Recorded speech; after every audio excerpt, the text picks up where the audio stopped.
अस्मदाचार्यपर्यन्तां वन्दे गुरुपरम्पराम्.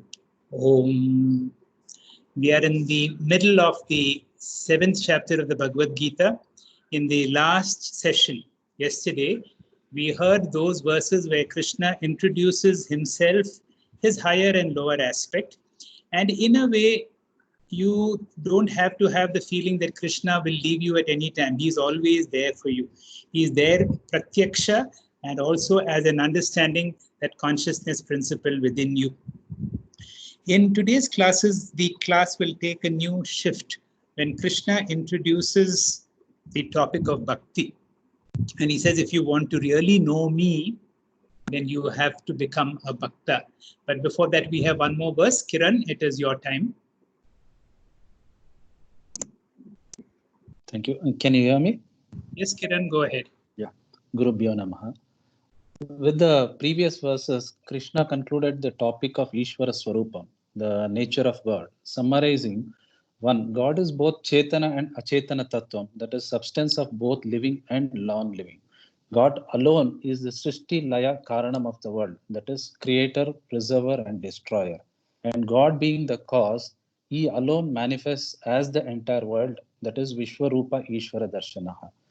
And we also came to know God alone is Satyam and world is dependent and therefore is Mithya.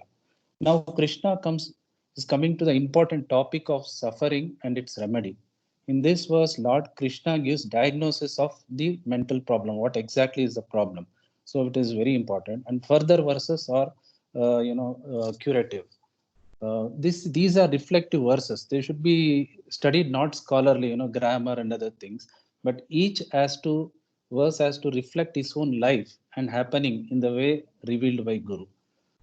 Coming to the verse, Traibir Gunamayir Bhavairebihi Sarvam Idam Jagat Mohitam Nabhi Janati Mam Ebhyaha Param Avyayam. Meaning, deluded by these states of mind which are affected by three gunas, that is Satvika, Rajasa and Tamasic. This whole world does not know me, who is beyond these, that is Param, and who is changeless, that is Avyayam.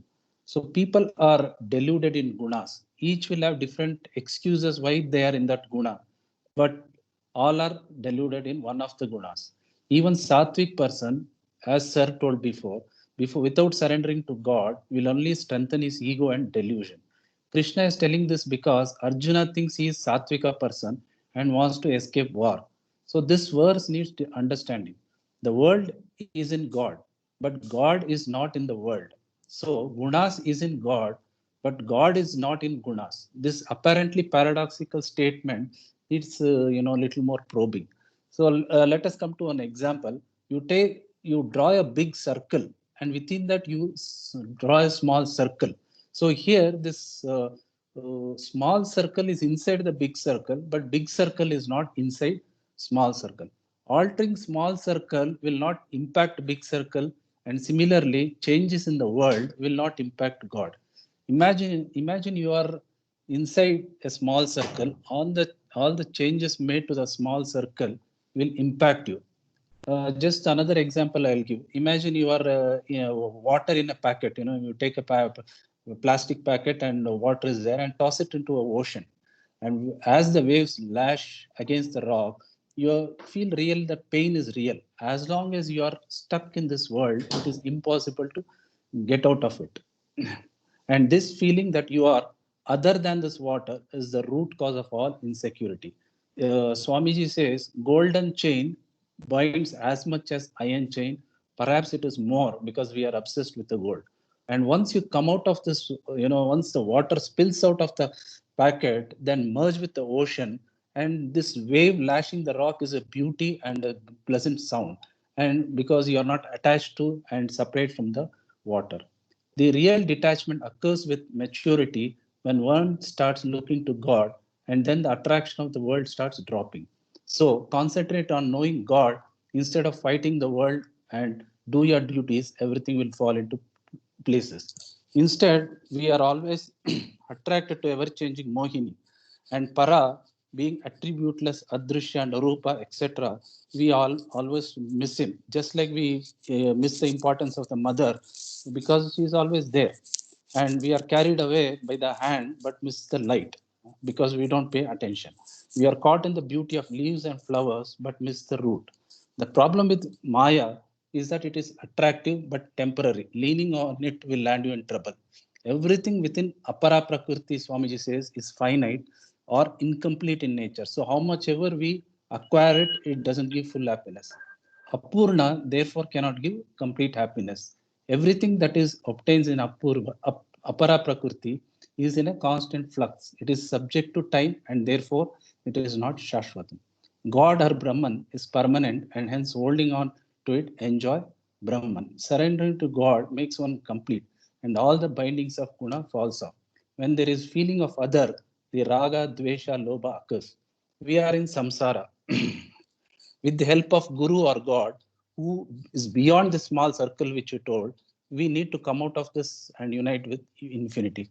Just like how a noisy class becomes silent as the teacher enters, gunas become silent and disturbance of the world will stop as soon as God enters you. Best is to take God along rather than fight this world alone. So this is popularly called as Surati or Smriti, or we call in Kannada Smarane, and in Buddhist term it is called as right mindfulness, as dedicate everything to God and remember God in background throughout. Embrace God like how mother embraces her baby. Soon you will find that you are in the embrace of God. In the lap of him, all insecurities of the world disappears. Thank you. Thank you, Kiran, for a nice explanation of an important diagnostic verse. Why we are suffering, although we are in the lap of God. There is God all around us, God is within us. But this verse is giving us a clear idea that we are not able to focus on the para aspect or the vijnanam aspect, and we are focused on the lower aspect. And we will see how in the next talk, what is the solution? One small exercise. One small exercise. Sure. All of us, I have kept it. We draw two circles, one big circle and small circle.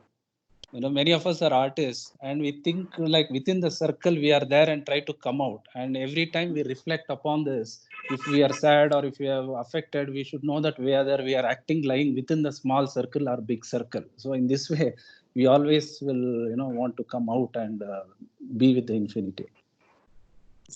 Thank you. Thanks, Kiran. Dr. Kannan, are you there? Can you give us the solution to the problem? Yes, sir. Thank you for the opportunity. Gurubhyo Namaha. Chapter 7, verse 14. Devi Hyesha Gunamayi Mama Maya Duratyaya Mam Yeva Ye Prabhatyante Mayam Yetam Tarantite. At the literal meaning of these words, Devi, divine, certainly Yesha, this certainly divine person, Gunamayi, consisting of three modes of nature. Mama, Maya, one of God's energies. This is one of those lines which starts, glorifying the concept of Maya. One of God's energies is very difficult to overcome. Duratyaya is very difficult to overcome.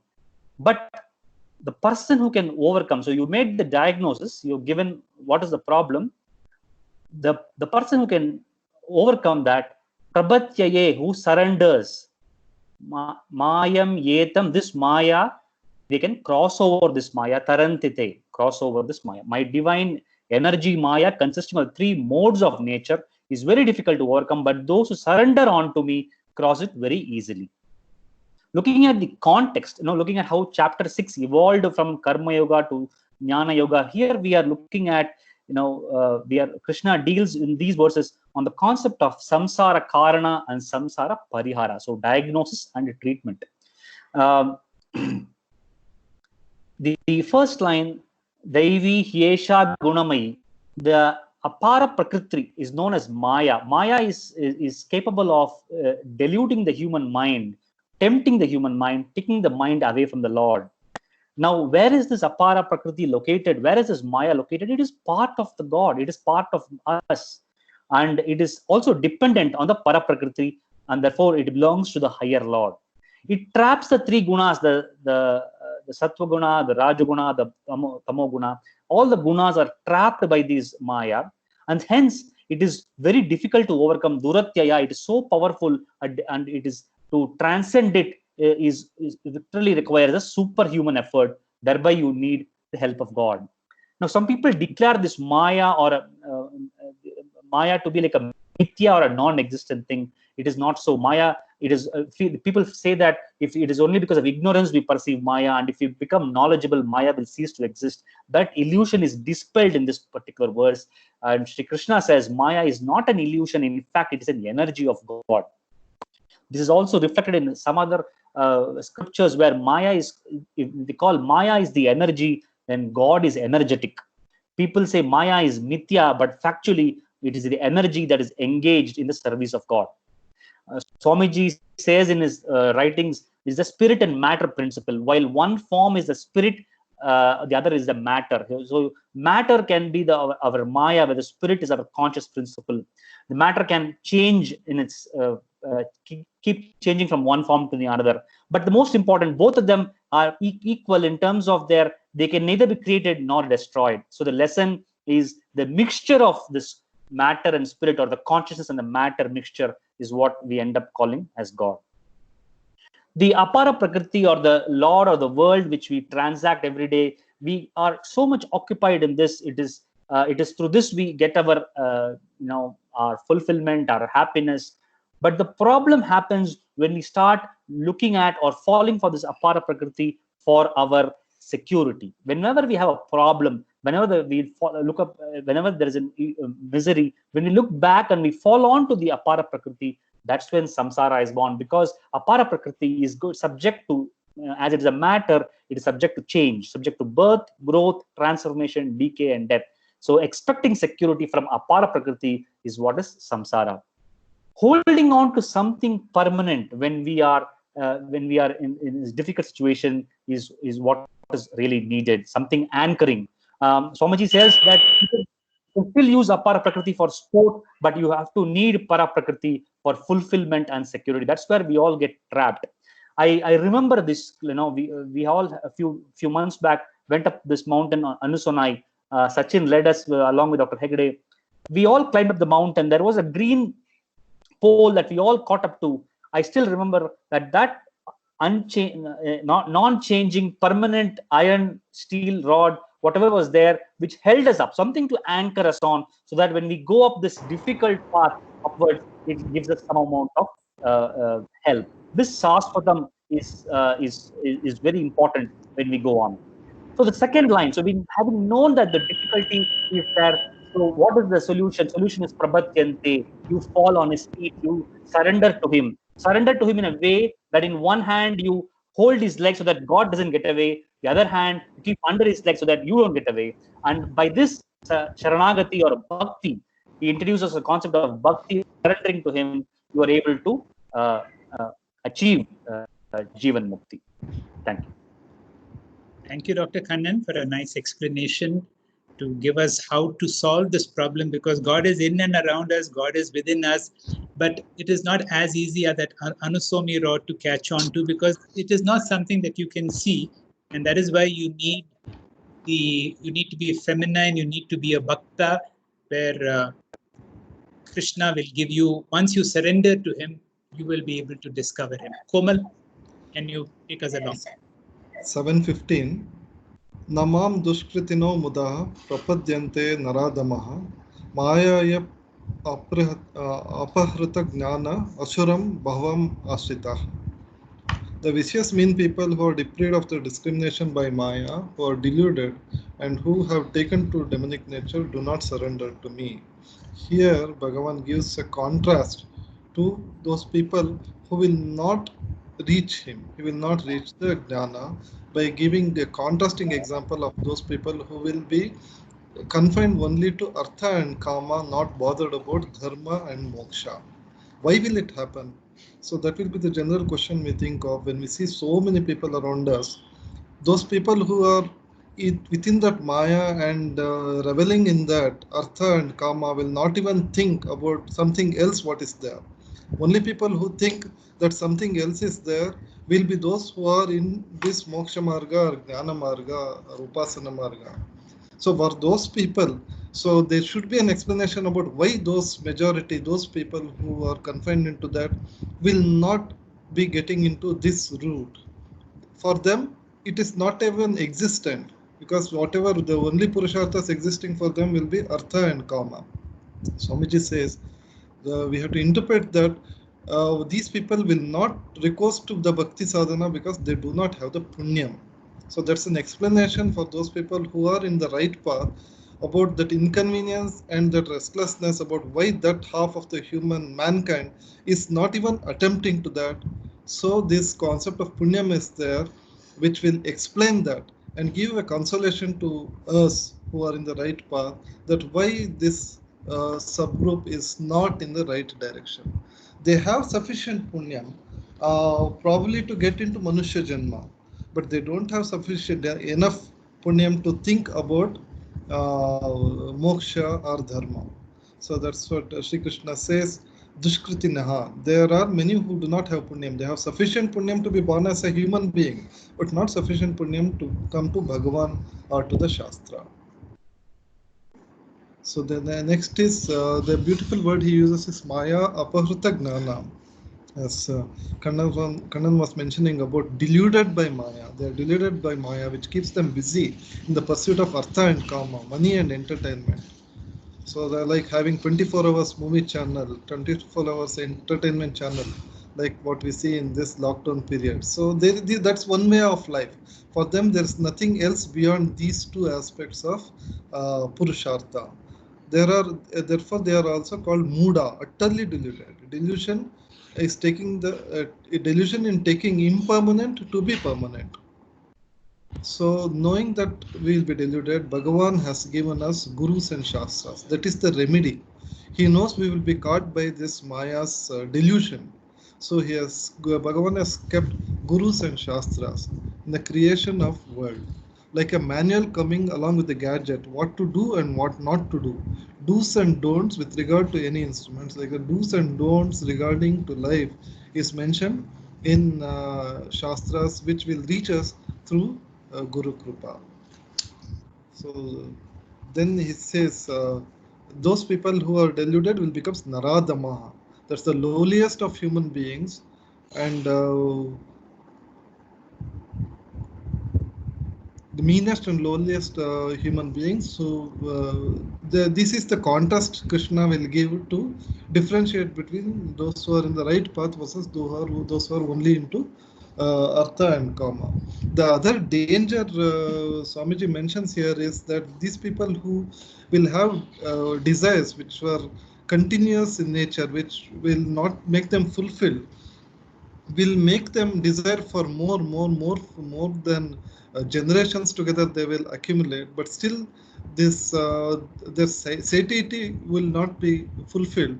So that's why from legitimate means they will have to go beyond into illegitimate means, and they just not won't they will be a problem for them, but they will also be a problem for the next for others also around them, because they will introduce this element of illegitimacy in the society. So this is the contrast Sri Krishna gives, and he gives what is the right way, what are the various types of bhaktis to reach him from the next verses. Thank you, sir. Thank you, Dr. Komal, for your elaboration of a verse which makes us feel so fortunate. We heard earlier, I think in the 4th verse, which says, Manushyanam sahasre tu kaschid yatati siddhe. Of the thousands of people in this world who have got the gift of being human beings, very, very few have the grace to be able to pursue this path. And we are fortunate to be those people. And therefore, the message of Sri Krishna will become more meaningful. And we now have an introduction to a very beautiful verse. Venkatesh Prasad, it's your time. Gurubhyo Namaha. All the doctors have given the prescription. Dr. Kiran, Dr. Kannan and Dr. Komal have given the prescription for this samsara problem. But now in this verse, we'll see what the patients do. As earlier speakers have explained, the verse 13 to 19, Krishna is going to deal with samsara karana and samsara parihara. The reason is he will go after the aparavruti, and he has been asked to come to paravruti. If you want a permanent happiness, come to paravruti. That is what Krishna says. The remedy is gnanam, as we know. The gnanam is the only remedy or prescription for remedy for samsara remedy. But here in this chapter, Krishna introduced bhakti as the remedy for samsara vimukti. How can there be more than one remedies to get out of the confusion? All these days we were speaking about gnana. Now we have introduced bhakti. We need to have samanvaya, the balance between gnana and the bhakti. Bhakti is not one sadhana. It's a series of sadhanas, and if practiced sincerely with shraddha, will culminate in gnana. It is dana rupa bhakti. So bhakti is a part of prescription. Bhakti plus gnana is the prescription. Krishna reserves his total detailed elaborated teaching of bhakti in Bhakti Yoga of 12th chapter. Now back to this verse. Chaturvida bhajante mam jana sukritino arjuna artho jignasura-arthati gnani cha bharatarshava. The pada parichaya is Arjuna. Chaturvidaha, 4 types. Sukrutina janaha, virtuous people. He discriminates Dushkrutinaha and Sukrutinaha. He is talking only about Sukrutinaha. Dushkrutina, of course, never come here. Sukrutina, virtuous people. Bhajante mam, surrender to me. Artaha, the distressed. Artharthi, the seeker of wealth. Jignasu, seeker of knowledge. Cha gnani, and the wise. Bharatarshava. That is what Krishna says. Now, so the sadhana of bhakti is a long journey. This is the essence of this shloka. He divides Sukritinaha Janaha into 4 parts. That is, one is Artha Bhakta. They are crisis Bhakta. Param says those who do crisis management or play safe to avoid problem will come to devotion, full of devotion. All types of offerings to God. Sankata Bandhare, Venkataramana. It is also called contract Bhakti. If you solve my problem, I will give you a certain percentage. Gold sari, kirita, crown, simhasana, everything, whatnot, everything I will give you. In other words, this is a Sakama Bhakti. Lord is known as Apad Bandhava. No doubt he rescues everyone. Ajamila, Gajendra, Draupadi, Prahallada, Dhruva, Ahalya, all are the examples of beneficiaries of this. The next category comes to Artharthi. This fellow is more smart. He doesn't want problems at all. So before he ventures into something, he will offer puja to whom he does puja, only to Lakshmi, with golden coins raining down from the Abhaya Hasta directly in front of him. You know, there is Aishwarya Lakshmi or Kubera Lakshmi in the Prakara of Timapa. It is at a height. We have a belief that if you take a coin and note to keep it in your wallet, the Lakshmi will keep your wallet full. You'll always be wealthy. Wallet will be full of money. You can see people practicing high jump over there. Please don't go to Koramangala tomorrow, Dr. Hegde's house. I am talking about Tirupati Timappa. This is called Artharthi. Artha is the wealth. Arthi means the desirer of wealth, position, power and profit, etc. So we call both this Artha Bhakti and Artharthi Bhakti. Artha Bhakti is Dukkha Nirvahanartham. Artharthi Bhakti is Sukha Prapyartham. Both as Manda Bhakti. From here, God means, here for them, God is the means. It is not, he is not the end. The third fellow comes Jignasu. Now the third category, he is seeker of Gnanam. He is interested only in knowing more about God and attaining God himself. God is the goal and end in itself, not means for him. He is prepared to sacrifice everything for knowing God, attaining God. Such a bhakta is Jignasu. He is Madhyama Bhakta. The Gnani, the last one and the final category of bhakta is one who knows God. He has discovered that God is not away from him. He has discovered that God is not away from him. He has accomplished God. He is called Gnani Bhakta or Uttama Bhakta. For him, God is neither sadhana nor sadhyam, but God for him is siddha, already accomplished. Siddha means I myself. Here, bhakti merges, culminates into gnana, and hence bhakta merges with God. Jivatma becomes Paramatma. Hari Om. Thank you.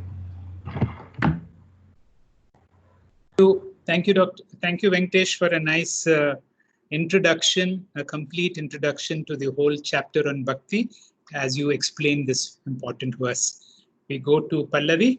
It's your time for the next verse, Pallavi. Hari Om, sir. Go ahead. Te samnyani nityayuktaha eka bhaktir vishishyate priyo hi jnanina arthyartam aham satcha mama priyaha. In this shlok, Lord Krishna annihilates misconception and ascertains reasons for Jnana Bhakta, which is being supreme or ultimate Bhakta. Human intellect loves to compare. Well, then the stages of Bhakti ought to be compared. Which Bhakti is superior or ultimate? So in the first misconception of a Bhakta, the seeker perceives that in Kali Yuga, Jnana Yoga is not possible. For Jnana Yoga is the most difficult and driest sadhana. She can and will follow Bhakti Yoga because it's comfortable without coming to Jnana Yoga. For Lord Krishna says, a Bhakti yogi cannot escape from Jnana. Initially, she can confine to Karma Yoga to attain purity. However, sooner or later, she has to ultimately come to Jnana, the final stage. Then the second subsequent misconception that Jnana means meditation. No, it doesn't. Because in meditation, one can reproduce and repeat only what one knows. Thus, there is no possibility to know something new through meditation, right? So for this, Lord Krishna has already described Jnana Yoga in the 4th chapter, verse 4.34. In this word, it goes, Tad Vidhi Pranapatena, which means Jnana Yoga means systematic study of scriptures under the guidance of a competent acharya.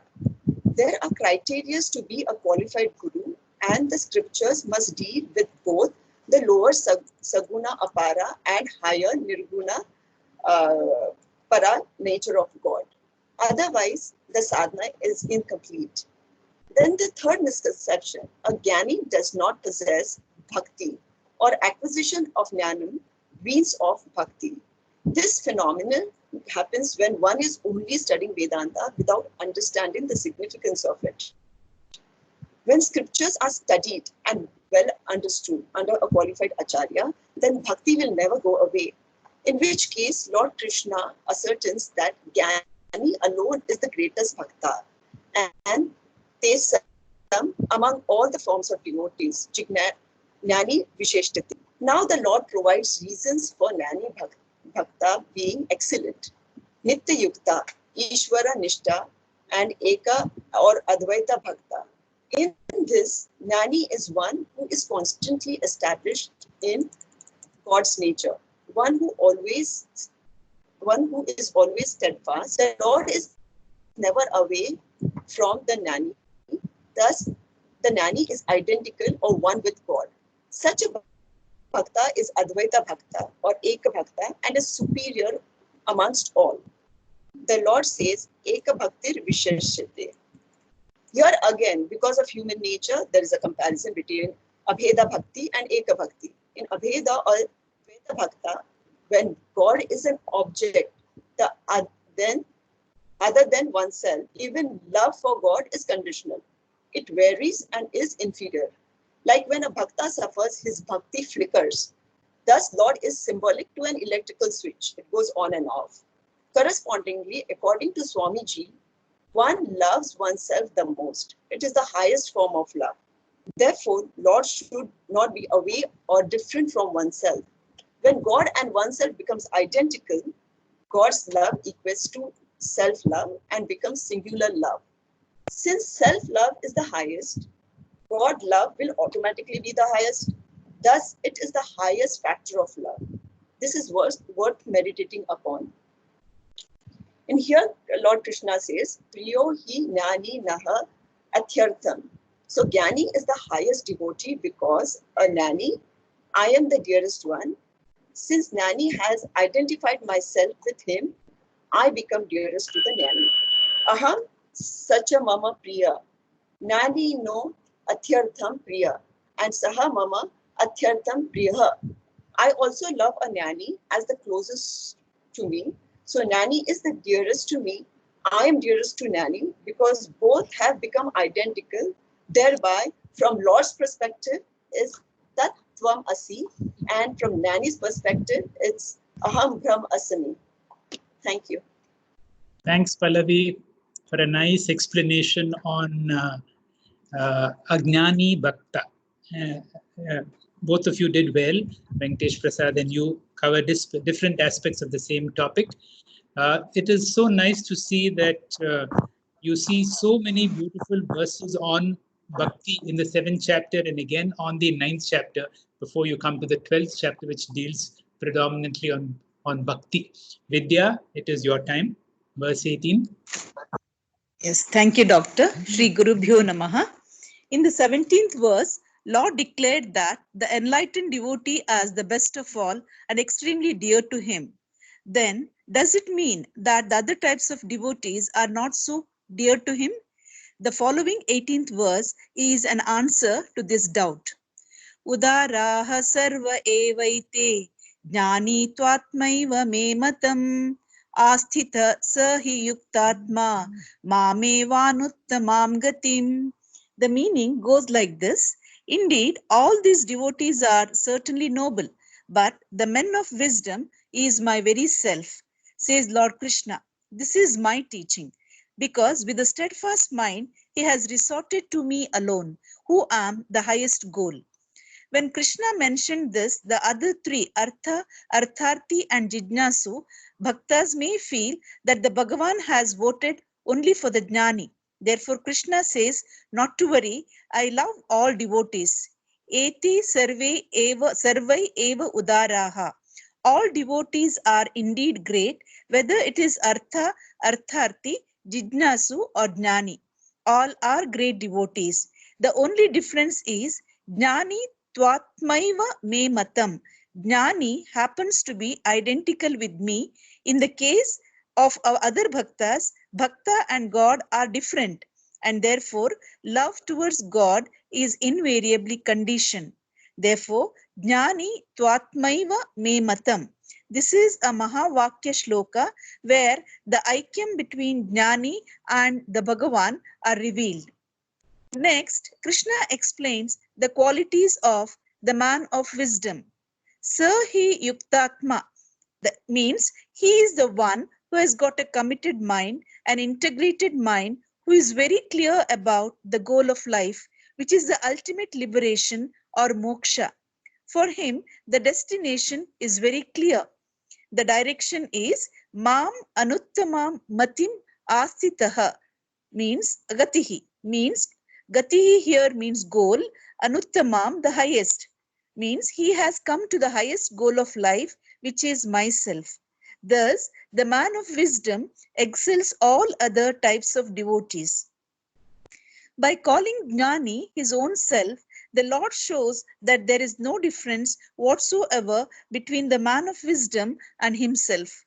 Such a devotee is the same as God, and God is the same as devotee. The identity is absolute between the two. To enumerate how in the case of Artha and Artharthi Bhakta, their goals are finite and inferior, Swami Param brings in a story from Bhagavatam where a childless couple prayed to a Rishi to grant them a boon for getting a child. Rishi blesses them and goes away. A child is born to them, but after some time, the child dies suddenly. Then the grief-stricken couple approach the Rishi, and then the Rishi gives them a special boon that they can talk to their child who has gone to another loka. The couple address the child, and then the child asks the question, which parent are you talking about? Because one can talk about a particular parent only from the standpoint of a particular body, but you know that in many janmas we have had many bodies, and with regard to each body we had parents, and since the child has dropped the body and so the relationship is broken. Only then these parents realize that all these accomplishments are only relative. Swami Piram gives a shloka here, Rinau Bandha Rupena Pashupatni Sudhadayah Rinakshaye Kshayanti Tatrika Paridevana. This means that all these relationships are only indebtedness. So why lament over this? So even the best relationship is subject to arrival and departure. Then it is said the parents ask for the wisdom and then the Rishi gives them the knowledge. Therefore, any other gain in the world is inferior, which means it is subject to end, whereas Lord Krishna tells that Lord is not a relative accomplishment. He says Jnani is his own self, where there is no difference between the man of wisdom and himself. Thank you, Doctor. Thank you, Vidya, for a very clear and a nice explanation of an important verse, which stresses the importance of becoming a bhakta, not an ordinary bhakta, but a parama bhakta. With very nice examples. Prakash, it is your time. Yes. Guru Charana Kamalebhyo Namo. Am I audible? Very clear. Go ahead. Yeah.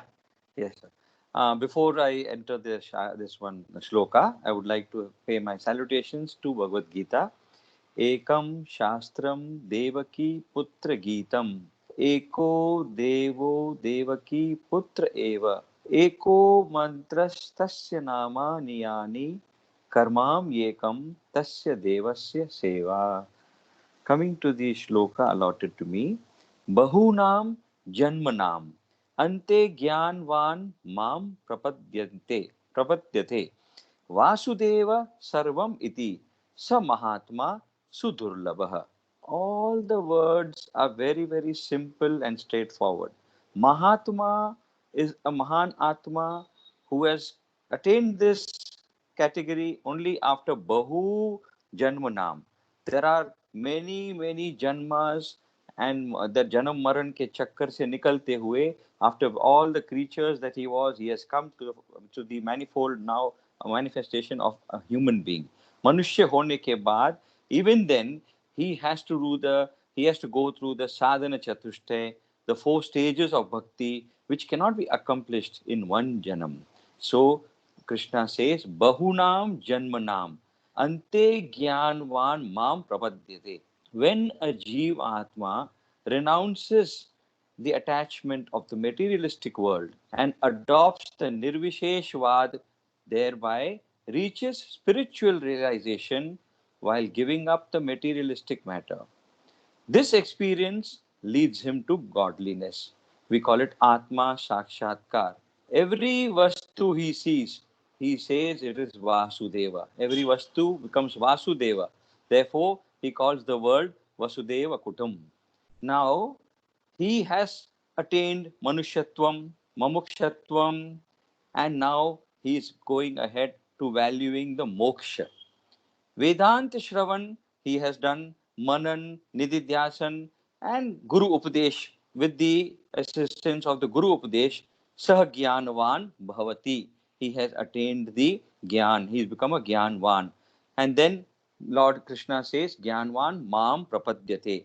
Mam Prapadyate, after all these things, after attaining the values, he attains me, Mam Prapadyate. The gap between the seeker and me reduces.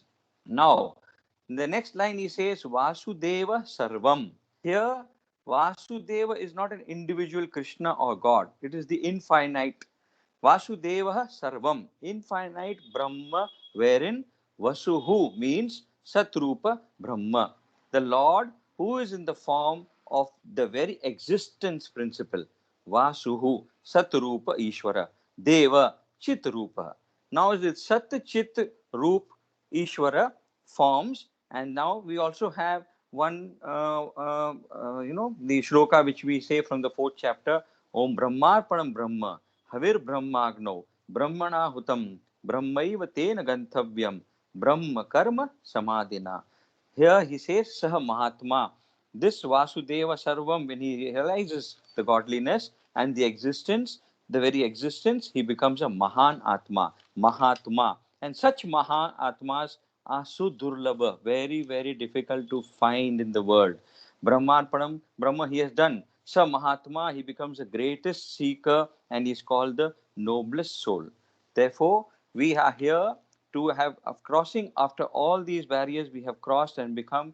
And this Mahatma which we are tending to become is a very durlabh, is very rare to see. But definitely we have to head towards that. And ultimately, the last point of our life, which we say that the ultimate truth of life is death. So we have to pray there. Anayasena maranam vinadhyayena jivanam dehanta tava sanidhyam dehi me parameshwaram. without strain, pain, agony on the bed. Let the death which is going to be a very, not depending on anybody. When I'm on the move, when I'm not begging for peace, let it be with the presence of Ishvara, just like Krishna went close to Bhishma when he was lying on the bed of arrows and he expected God to come in front of him, then apne pran usne chode. Hari Om sir. Thank you, Prakash. Very nice explanation of another important verse. And we need to reassure all of us that we are those people who have done a lot of sadhanas in so many births, and that's why we have got the eligibility to study the Gita and to have this understanding. We come to the last speaker for today, Shiv Kumar. It is your time to explain verse 20.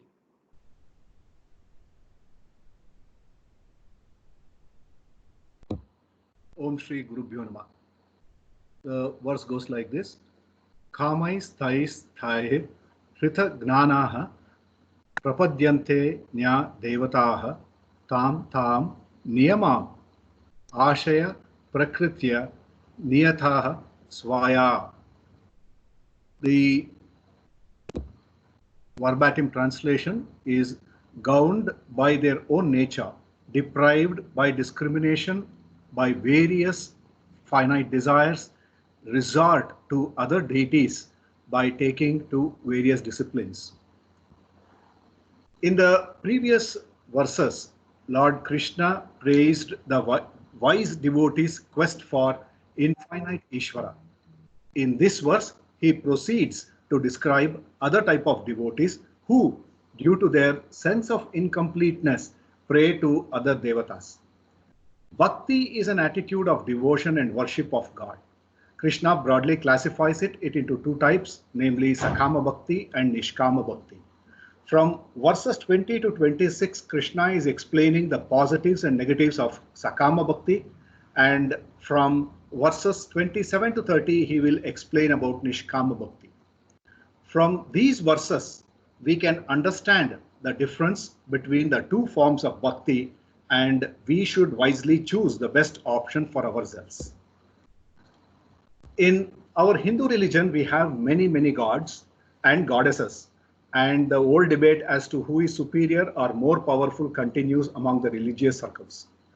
Swami Param explains that all forms of Ishtadevata are only symbolic as a national flag symbolizing a country. All Ishtadevatas are symbols of the infinite. In Bhagavad Gita, Krishna declares that he is the all-pervading Bhagwan. Here, Swamiji clarifies that we should be clear that Krishna, who was born to Vasudeva and Devaki, is also a finite God, and that Krishna is referring to himself as Vishnu, the higher self or the supreme self. In this verse, Krishna is explaining Kamais thais sahir nanaha anya devata prapadyante.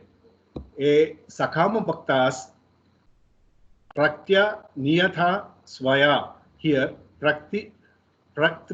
Prakriti means Swabhava of personal likes and dislikes, governed by their own intense nature, by particular tendencies gathered in the past. Because of the intense Raga Dvesha for obtaining these finite goals, whether it is Dharma, Artha, Kama Purusharthas, they Tham Niyamam Asthaya offer various religious worship to appease Anya finite devatas through devotion, rituals, bhakti, etc.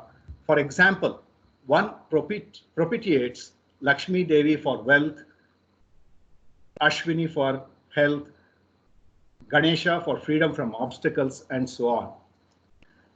Venkatesh Prasad elaborated in verse 16 beautifully the Sakama Bhakti.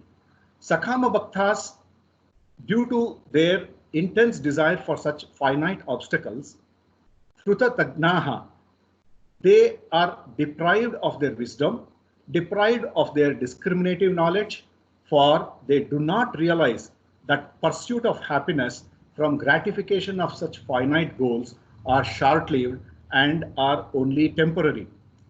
All goals other than Brahman is finite because only God being beyond time and space is permanent.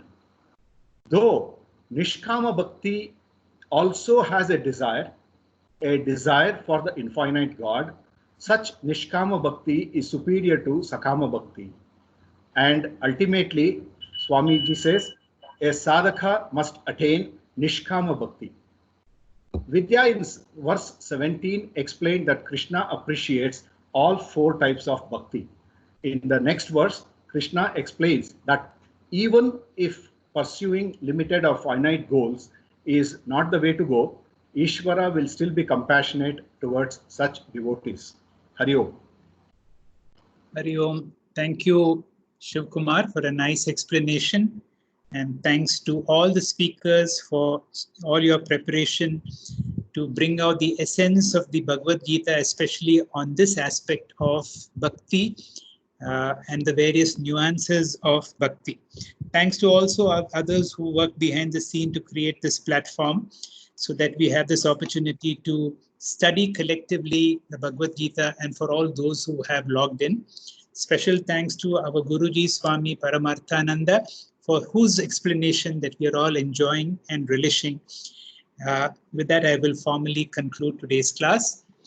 Today is also Buddha Purnima Day, and let us remember the message of Buddha to be alert and aware in whatever we do each moment of our life. Om Purnamada Purnamidam Purnat Purnamudachyate Purnasya Purnamadaya Purnameva Vashishyate. Om Shanti Shanti Shanti. Om Sarve Bhavantu Sukhinah Sarve Santu Niramayaha Sarve Bhadrani Pashyantu Ma Kaschid Dukkha Bhag Bhavet. Om Shanti Shanti Shanti. There are a couple of questions, sir.